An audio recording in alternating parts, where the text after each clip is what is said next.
Hello everyone. Today we're going to talk about measurement and allocation reviews, and I'm joined with Peter. Peter, tell us a little about who you are and what your role is at Elite.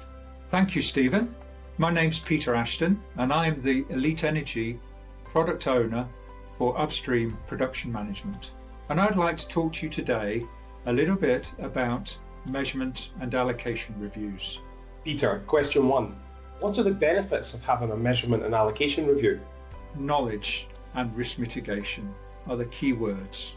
Too often, decisions, whether they be optimization decisions, investment decisions, or even divestment decisions, are made without fully understanding the reliability and accuracy of the data upon which those decisions are made.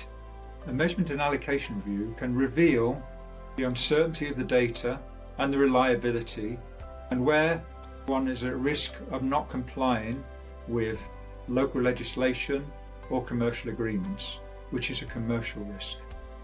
Question 2. Do you use any ISO or any other international standard when conducting your measurement reviews? When performing a measurement and allocation review, we would typically refer back to commercial agreements, which may specify the standards that are to be used for measurements.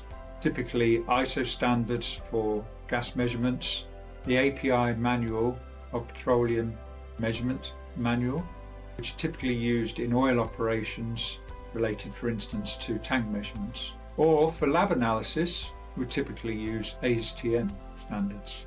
Not only do we use standards, but we use our operations experience, process engineering skills, and experience with measurements to identify where there's a real risk. For instance, should a measurement...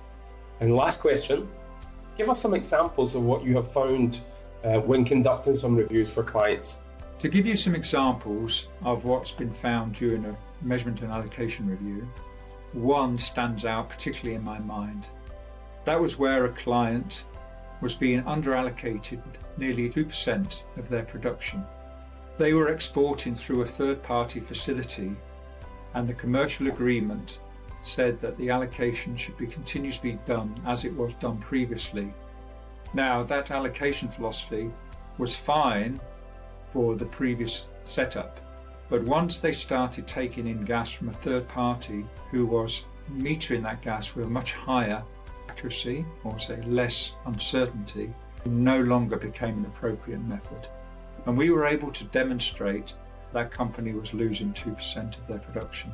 So although they were compliant with the commercial agreement, it wasn't fair and equitable. And I believe as a result of our review, that client was able to renegotiate the commercial agreement so that they would be allocated their fair share of production. Other examples range from identifying a future risk of not having a succession plan for their measurement technical authority, duplication of shrinkage factors through the data flow from well through to final data used in allocation. Thank you, Stephen. If anybody has comments or questions, put them in the panel below. See you again soon. Thank you for your support today, Peter, and as ever, questions down below, and we look forward to seeing you again soon.